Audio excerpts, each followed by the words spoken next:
Hey everybody, I think I've made a pair of Baliscissors I want to sell. Yeah, just one for now. When I first started this project, I thought I'd be in full production in only a few months. Then I thought, well, maybe I could make 100 for Blade Show 2021. For the past year, I've thought maybe I could drop 20 at once. Now it's dropped to just trying to sell one. I'm still doing things in fairly small batches, so getting a pair of scissors where everything comes out right has been slow. I want to put multiple up for sale at once, but I want to be sure I can actually deliver. In the past, people have asked to buy my prototypes. They didn't care if the blades weren't hardened or if they weren't anodized, they just wanted some Baliscissors. I didn't want to sell anything I wasn't proud of. I've struggled with perfectionism, but that isn't the only thing that stopped me from selling. I didn't want to sell any prototypes, just in case I needed to check on an old design to solve a new issue I might face. At this point, I don't think I'm going to be making any big changes to the mechanism for a while, and I finally think I've got a pretty good understanding of where tolerances should be now. It's just a matter of more practice and better machines to hit those tolerances. I don't feel like I need to hold on to every pair anymore. I'm ready to sell this one. I'm going to do it as an auction.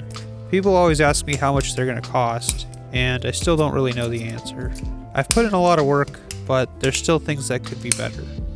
So let me tell you why I think these are good, but not perfect, and it'll be up to you to decide whether or not it's worth a bid. If you don't, that's cool. Hopefully next year I'll start selling at a set price. Okay, let's look at Baliscissors number 1. Right now it's in pocket mode. You can't flip the handles around. If we push this button through, the handles can now rotate, but the two blades are fixed together. The outside edges aren't sharp, so you can't cut yourself practicing tricks. This is Bally mode. This is where I think I've made the biggest improvements in the last few years. It's never going to have exactly the same feel as a knife, of course, but I put so much effort into a big bevel because it was the best way to remove weight. So despite having two blades instead of one, it's balanced with slightly more weight in the handles. If you press the button again, it becomes scissors.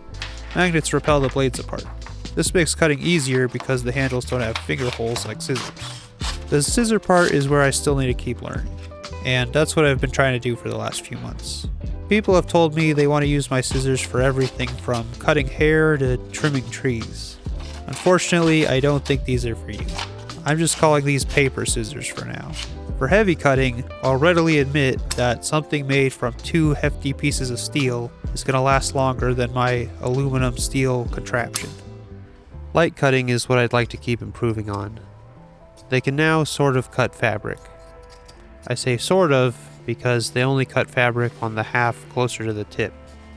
The half closer to the pivot won't cut fabric. There's just not enough tension in that area to stop the fabric from slipping in between the blades. This doesn't happen with paper though, probably because it's a little more rigid than fabric. The blades are CPM 154. The way I solved the blade bending issue was by going to a lower hardness. Originally, I was trying to shoot for above 60 Rockwell C, like high-end knives. I think this was way too ambitious for scissors. These are around 50 to 53 Rockwell C. This has made tuning the blades much easier and reduced how much scrap I have to make, but hopefully I can go harder in the future. The last issue I want to talk about is the button. If you've watched my channel, you know I've stressed out about it a lot. It's improved immensely from my earlier designs, but I still feel like maybe I need to give a little instruction. The main thing is, you don't want to squeeze the handles when you press it or things will bind up. So I kind of hold it like this and it's fine. My fingers aren't really putting pressure on the handles.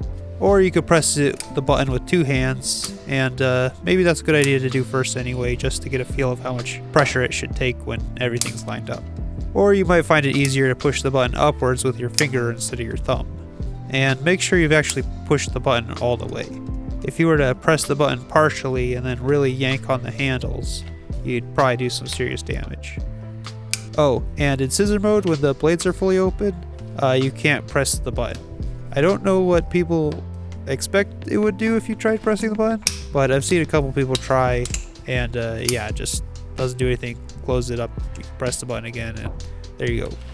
I think I'm worrying too much because my perspective's been on older designs that didn't really work great, but I thought maybe this is a good thing to show anyway.